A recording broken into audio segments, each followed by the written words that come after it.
नमस्कार, साथ की कड़क खबरें देख रहे हैं आप। मैं हूं आशीष त्रिपाठी आपके साथ। नमस्कार, मैं हूं आपके साथ अंशिका पाठक। बुलेटिन की शुरुआत करेंगे बड़ी खबर के साथ। मुख्यमंत्री डॉक्टर मोहन यादव ने किसानों के लिए बड़ा ऐलान किया है। धान के किसानों को 4,000 रुपए प्रति हेक्टेयर बोनस मिलेगा। और गेहूं के किसानों के लिए भी खुशखबरी वो ये कि 2,600 रुपए प्रति क्विंटल एमएसपी पर गेहूं की खरीद होगी। उज्जैन में विक्रमोत्सव न्याय समागम के समापन के बाद मुख्यमंत्री डॉक्टर मोहन यादव ने मीडिया से बातचीत में ये जानकारी दी। उन्होंने बातचीत की और सरकार की नई योजनाओं की जानकारी दी। उन्होंने कहा कि सरकार चुनाव से पहले किए गए सभी वादों को धीरे धीरे पूरा करेगी। धान की फसल को बढ़ावा देने के लिए सरकार किसानों को 4,000 रुपए प्रति हेक्टेयर बोनस देगी। और इसके अलावा गेहूं के लिए 2,600 रुपए प्रति क्विंटल का एमएसपी तय किया गया और जिससे किसानों को उनकी उपज का उचित मूल्य मिल सके। और मुख्यमंत्री ने यह भी कहा कि सरकार की कोशिश यह है कि चुनाव से पहले जनता से किए गए सभी वादों को पूरा किया जाए। मध्य प्रदेश सरकार किसानों के लिए भी लगातार काम कर रही है, इसलिए धान लगाने वाले किसानों के लिए 4,000 रुपये हेक्टर के हिसाब से हम राशि देने वाले हैं। जिस प्रकार से गेहूं के लिए 2,600 रुपये क्विंटल देने वाले हैं, उसी प्रकार से 4,000 रुपया हेक्टर धान के लिए हम धान लगाने वाले किसानों को जिनने उपार्जन कराया है उन सबको देने वाले हैं। हमने जो कहा था चुनाव पहले के बाद में धीरे धीरे करके सरकार के द्वारा भाजपा के द्वारा घोषित सभी संकल्पों पे खरे उतरेगी। ये उसी सिलसिले में लगातार सौगात दी जा रही है। मेरी अपनी ओर से किसान भाई बहनों को बधाई। और छतरपुर में तमंचे पर डिस्को का एक वीडियो सामने आया है। वीडियो में दो युवक तमंचा लेकर स्टेज पर डांस करते हुए दिखाई दे रहे हैं। आपको बता दें कि एसपी अगम जैन की सख्ती के बाद भी अवैध हथियारों का प्रदर्शन बंद नहीं हो रहा है। दरअसल जिले में अवैध हथियारों के साथ फोटोज लेना, वीडियोस बनाना, उन्होंने सोशल मीडिया पर डालना, ये एक आम सी बात हो गई है। और वीडियो वायरल होने पर पुलिस अब सख्त कार्रवाई कर रही है। फिर भी बदमाशों में पुलिस की कार्रवाई का खौफ नहीं है। वीडियो बमीठा थाना इलाके का बताया जा रहा है। तमंचे पे डिस्को हो रहा है यहां पर और हाथ में बंदूक लिए एक शख्स जो है नाचता हुआ नजर आ रहा है। बड़वानी में कपड़े की दुकान में भीषण आग लग गई। पहाड़िया होम डेकोरेशन में आग लगी। दरअसल 4 मंजिला ये बिल्डिंग है जिसमें आग लगने का मामला सामने आया और इसके तीसरे और चौथे फ्लोर पर आग लगी थी। और ये देखिए, ये तस्वीरें धधकती हुई बिल्डिंग की आग की लपटें बाहर तक आ रही हैं। और बड़वानी से ये पूरा मामला सामने आया। पहाड़िया होम डेकोरेशंस की ये शॉप या शोरूम जो भी यहां पर था बताया जा रहा है। और 4 मंजिला बिल्डिंग यहां पर बनी हुई है। इस बिल्डिंग के 3rd और 4th फ्लोर पे आग लगने की ये दुर्घटना हुई। बड़वानी से ये घटनाक्रम सामने आया। उसके बाद मौके पर पहुंची फायर ब्रिगेड की टीम ने काफी मशक्कत की और किसी तरह से आग पर काबू पाया।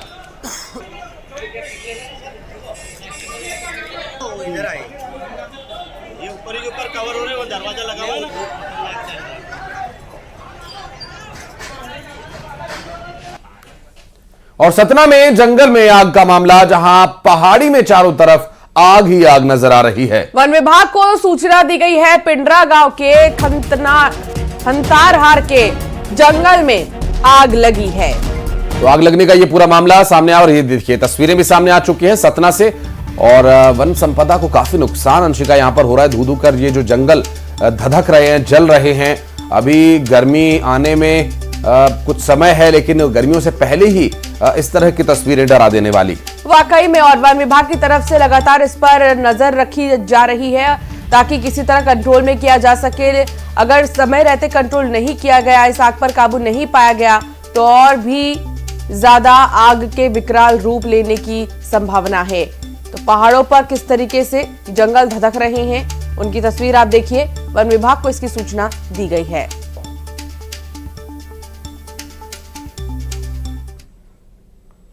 बालोद में खेतों में आग लगी, घरों तक पहुंच गई। और आपको बता दें, पराली जलाने के लिए ये आग लगाई गई थी और आग बढ़ते बढ़ते अब घरों तक पहुंचने लगी है। इससे गांव में भी अब अफरा तफरी का सा माहौल है, हड़कंप की स्थिति है। 8 से 10 एकड़ के खेत में आग लगने का ये पूरा मामला बालोद से सामने आया। और आग बुझाने की स्थानीय स्तर पर कोशिश तो हो रही है, लेकिन आप अंदाजा लगा सकते हैं इस धुएं से कि उस कोशिश में ग्रामीण कितने कामयाब हो रहे हैं। 8 से 10 एकड़ में खेत में आग लगी और ये पराली जलाने के लिए आग लगाई गई थी, लेकिन देखते ही देखते ये आग घर तक पहुंच गई। और निवाड़ी में सरकारी जमीन पर हुए अवैध निर्माण पर प्रशासन ने बुलडोजर चला दिया है। प्रशासन ने अवैध जगह पर बनाए गए निर्माण पर बुलडोजर चलाया है। करीब 3 करोड़ की सरकारी भूमि मुक्त की गई है और जिले में भू माफिया पर लगातार कार्रवाई हो रही है। और निवाड़ी से ये पूरा घटनाक्रम सामने आया। देखिए ये कार्रवाई की तस्वीरें और प्रशासनिक स्तर पर अवैध रूप से बने हुए जितने भी निर्माण हैं वो सभी ध्वस्त किए जा रहे हैं। और ये उनमें से एक तस्वीर आपको दिखाई दे रही होगी। ये जेसीबी की मदद से अवैध निर्माण ध्वस्त किया गया। पहले नोटिस दिया गया था और इस तरह के कुछ और जो भवन बने हैं, निर्माण किए गए हैं, जो सरकारी जमीन पर हैं या फिर जंगल की जमीन पर है, उन्हें हटाए जाने का प्रशासन अब काम करने में जुटी हुई है।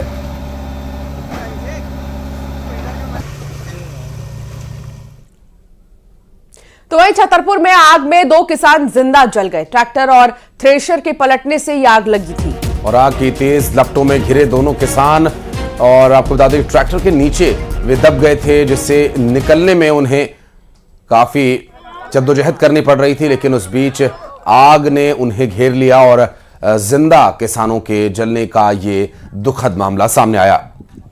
स्थानीय लोगों ने बचाने की कोशिश भी की। कई घंटों तक मौके पर दमकल विभाग की गाड़ियां नहीं पहुंची और नहीं बचाया जा सका। और आप तस्वीरों में देख सकते हैं किस तरीके से ट्रैक्टर के नीचे दबे हैं किसान और यहीं पर ऑन द स्पॉट जलने से उनकी मौत हो गई। छतरपुर से दुखद मामला सामने आया। काफी इंतजार फायर ब्रिगेड की गाड़ियों का किया गया, लेकिन दूर दराज इलाका होने की वजह से समय पर फायर ब्रिगेड की टीम नहीं पहुंच सकी। और खंडवा के एक बैंक में 2 युवा बुजुर्ग के 50,000 रुपए लेकर भाग गए। दोनों ही युवक बुजुर्ग को बातचीत में पहले तो उलझाया और फिर 50,000 रुपए पार कर दिए। पूरी घटना सीसीटीवी में भी कैद हुई है। और देखिए ये तस्वीरों में आप देख सकते हैं कि एक शख्स जो काली शर्ट और एक कैप लगाए हुए है, दूसरा एक व्हाइट शर्ट पहने हुए और वो भी कैप लगाए हुए है। बुजुर्ग ने 50,000 रुपए निकाले थे। नोट गिन रहा था बुजुर्ग, और जो शख्स है दोनों में से एक उसके पास गया, नोटों की गड्डी में कुछ नकली नोट होने की बात कह करके झांसा दिया और 50,000 रुपए का चूना लगाकर भाग गया।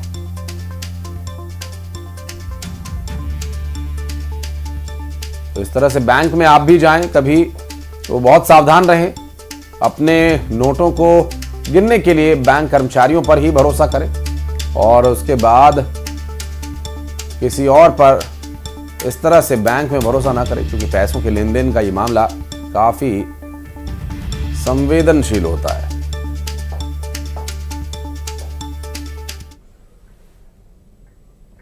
और अब बात करेंगे इंदौर की, जहां हिंदूवादी संगठनों ने जोरदार हंगामा किया है। क्लब और पब के खिलाफ हिंदूवादी संगठनों ने यह हंगामा किया। और आपको बता दें कि विजयनगर चौराहे पर यह प्रदर्शन किया गया पब्स और क्लब्स के खिलाफ। जोरदार प्रदर्शन हुआ। पब्स में, क्लब्स में म्यूजिक जो बजता है देर रात तक तेज आवाज में, उस पर कार्रवाई की मांग की। दरअसल आपको याद होगा कि शिवरात्रि पर भजन संध्या में पुलिस ने आकर के स्पीकर्स को बंद करा दिया था और इस बात को लेकर हिंदू संगठनों और कार्यकर्ताओं में आक्रोश देखने को मिला था। और इसके बाद विरोध कर रहे हिंदूवादी संगठनों ने आसपास मौजूद क्लब्स और पब्स में जाकर के वहां हनुमान चालीसा का पाठ करके प्रदर्शन किया था। और अब ये प्रदर्शन देखिए दिन और रात के हिसाब से बढ़ता ही जा रहा है। दिन में कुछ अपेक्षाकृत कम संख्या थी और अब रात को और ज्यादा संख्या यहां पर देखने को मिल रही है।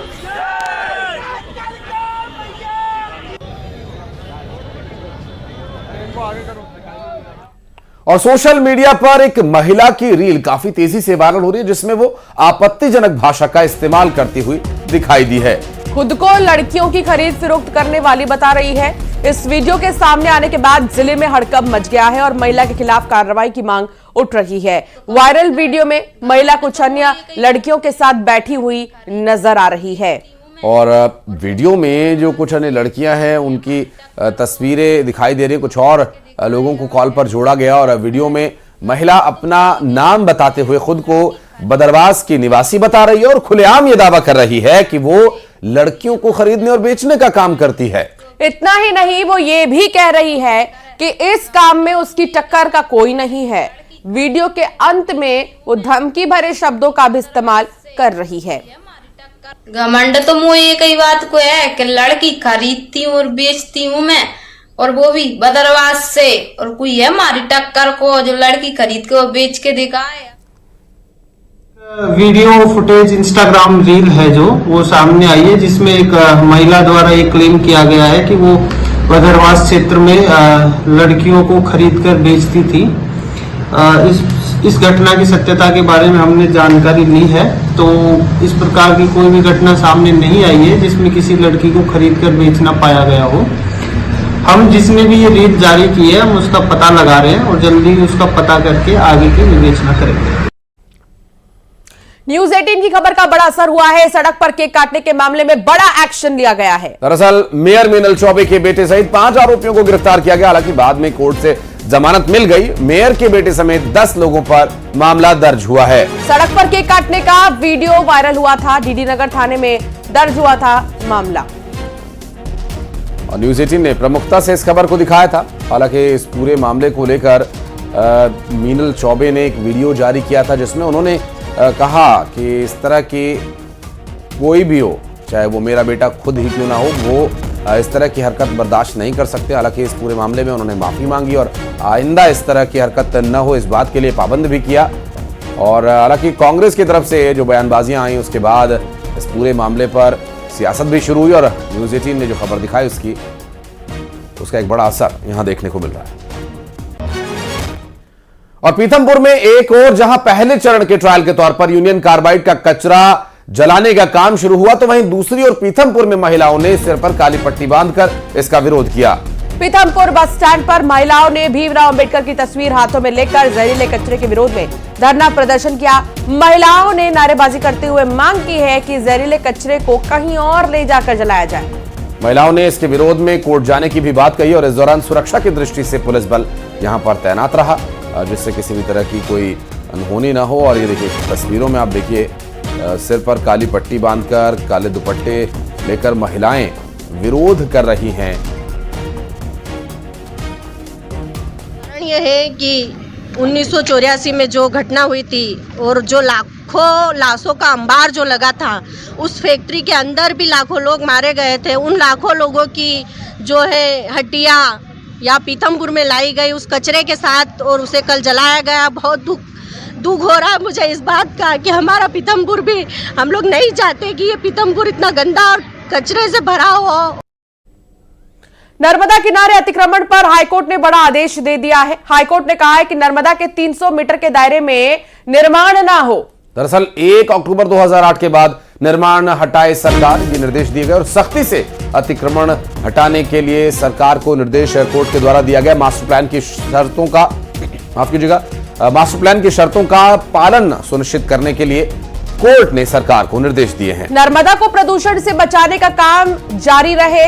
नर्मदा मिशन ने 2019 में दायर की थी याचिका और आपको बता दें कि कोर्ट ने बड़ा आदेश दिया है। हाईकोर्ट ने कहा है कि नर्मदा के 300 मीटर के दायरे में कोई भी निर्माण न हो। और नदियों का जो स्वरूप है वो घटता बढ़ता रहता है समय के साथ और इसी के चलते ये निर्देश दिए गए हैं। और ग्वालियर में बिना आरोप के थाने में बंद कर 50,000 रुपए वसूलने के मामले में स्पेशल रेलवे कोर्ट ने एक बड़ा आदेश जारी किया है। कोर्ट ने मामले में दोषी जीआरपी इंस्पेक्टर और 2 सिपाहियों पर एफआईआर दर्ज करने के आदेश दिए हैं। मामला ग्वालियर रेलवे स्टेशन पर 14 अक्टूबर 2023 का है। और जब शहर के तारागंज इलाके में रहने वाले टीकाराम रजक का विवाद नेहा नाम की एक महिला से हुआ था और महिला ने जीआरपी थाने पहुंचकर मामले की शिकायत भी की थी, लेकिन बाद में दोनों के बीच राजीनामा हो गया था। इसके बावजूद 23 अक्टूबर 2023 को जीआरपी सिपाही राहुल यादव और प्रशांत यादव टीकाराम को घर से उठाकर ले गए थे। और अब इस पूरे मामले में रेलवे कोर्ट का बड़ा आदेश सामने आया है।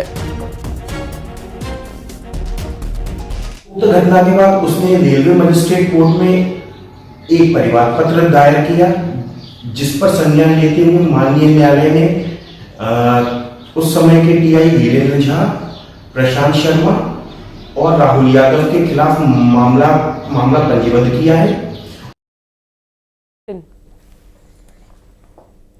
सुकमा में जवानों ने 2 नक्सलियों को ढेर कर दिया है। दोनों के शव जवानों ने बरामद कर लिए हैं। दरअसल किस्ताराम इलाके में पुलिस और नक्सलियों में मुठभेड़ हुई और दोनों तरफ से रुक कर फायरिंग हुई है।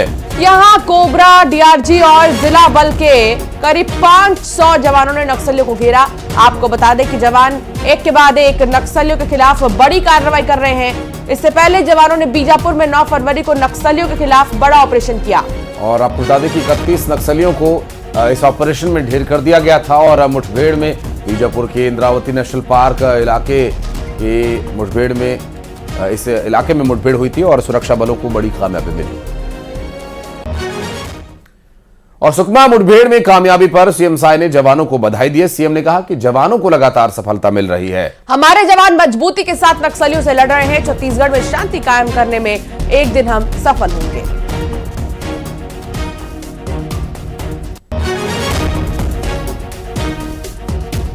हमारे जवानों को तो लगातार सफलता मिल रही है।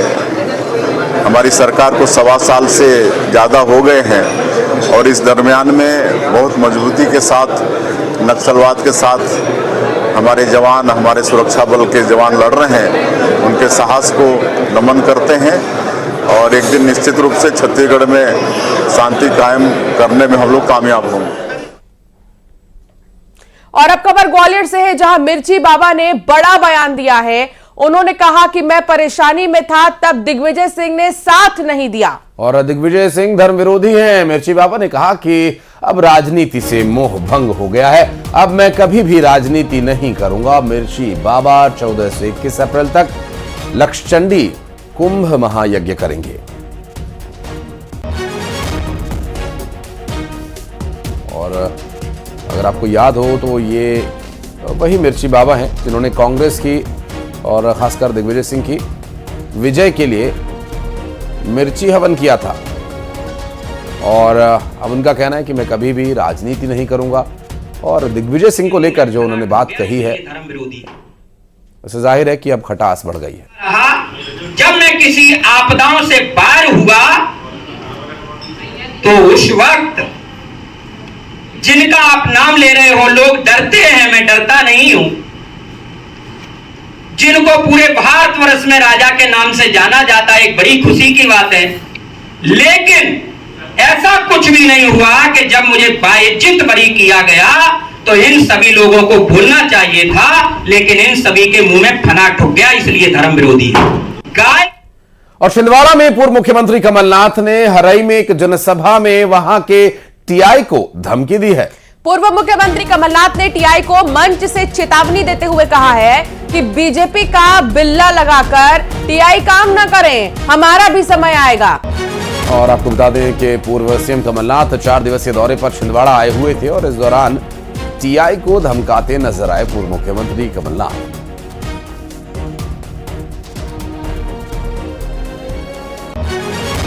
मैं तो पुलिस वालों को कहता हूं, अपने वर्दी की इज्जत करिए। सबसे पहले आप अपनी वर्दी की इज्जत करिए। और जो मैंने बात सुनी ये टीआई की, ये टीआई है कहां? ये सब कान खोल के सुन ले कि कितने दिन आपकी वर्दी रहेगी, हम भी देखेंगे, आगे का समय भी आएगा। और अपनी वर्दी आप सुरक्षित रखिए, ये मैं टीआई को कहता हूं, कह दीजिए। कोई तो होते हैं जो बीजेपी का बिल्ला अपनी जेब में रखते हैं, कुछ होते हैं बीजेपी का बिल्ला ऊपर लगा लेते हैं। ये टीआई ने तो बीजेपी का बिल्ला ऊपर लगा लिया है, सही बात है। तो सुन ले कान खोल के। मुझे दुख होता है ये सब सुन के, दुख होता है, गुस्सा भी आता है। आज पुलिस प्रशासन जनता की सेवा के लिए, जनता को सुरक्षित रखने के लिए। जबलपुर में मंत्री विश्वास सारंग ने गांधी परिवार पर हमला बोला है। महाकुंभ में नहीं जाने पर सारंग ने निशाना साधा। दरअसल उन्होंने कहा कि इटली से कुंभ में जाने की इजाजत नहीं मिली। गांधी परिवार को ईसाई धर्म से निकाले जाने का डर था। हिंदू बनने का दिखावा करते हैं राहुल गांधी। आज तक प्रियंका गांधी ने राहुल गांधी को राखी नहीं बांधी। सोनिया गांधी ने दिवाली पर कभी लक्ष्मी पूजा नहीं की। कांग्रेस की दुकान और शोरूम दोनों बंद हो चुके हैं, फिर भी अकड़ में है। दिन भी बयान दिया था कि राहुल गांधी जी ठोक कर कोर्ट के ऊपर जनेऊ पहनते हैं और कहते हैं कि मैं हिंदू हूं। प्रियंका दीदी गंगा मैया की आरती उतारती हैं, ये अलग बात है कि उल्टी आरती उतारती, पर कहती हैं मैं हिंदू हूं। सोनिया जी कहती हैं कि मैं तो भारत की बहू बन गई, परंतु 66 करोड़ लोग गए, उसमें मैं ढूंढता रहा राहुल गांधी का नाम, मुझे नहीं मिला। प्रियंका जी, सोनिया जी जाते ना डुबकी लगा लेते, पर क्योंकि इटली से अनुमति नहीं मिली और कहीं ईसाई धर्म से निकाल ना दिया जाए, इस डर के कारण नेहरू परिवार ने डुबकी नहीं लगाई। अंबिकापुर महापौर मंजूषा भगत आज मेयर पद की शपथ लेंगी और इसलिए उनकी चर्चा हो रही है क्योंकि उन्होंने एक विशेष अनुष्ठान करने की ठानी। अंबिकापुर में पहली हिंदू महिला महापौर बनेंगे और शपथ से पहले गंगा जल से निगम का शुद्धिकरण होगा। कुर्सी बदलने के भी महापौर ने निर्देश दिए हैं और ऐसा उन्होंने खुद कहा है, बयान दिया उन्होंने और कहा कि सबसे पहले शुद्धिकरण वो करेंगी और उसके बाद पद ग्रहण करेंगी। पहले पूजा पाठ के साथ जो ऑफिस से ही शुरू करूंगी, जो ऑफिस में मैं बैठूंगी उसमें गंगा जल का छिड़काव होगा, उसके बाद अपना काम शुरू करूंगी। सख्त निर्देश दे दी हूँ अपने आयुक्त को कि वहाँ जो पुरानी कुर्सी और चेंबर सब कुछ बदल होनी चाहिए, क्योंकि मैं अंबिकापुर शहर में ऐसी पहली हिंदू महापौर जीत के आई हूँ, तो मैं रीति रिवाज के साथ ही पूरा सही शुद्ध कुर्सी में बैठना चाहूंगी। और इसी के साथ की कड़क खबरों में फिलहाल इतना ही। आप बने रहिए न्यूज़ 18 के साथ।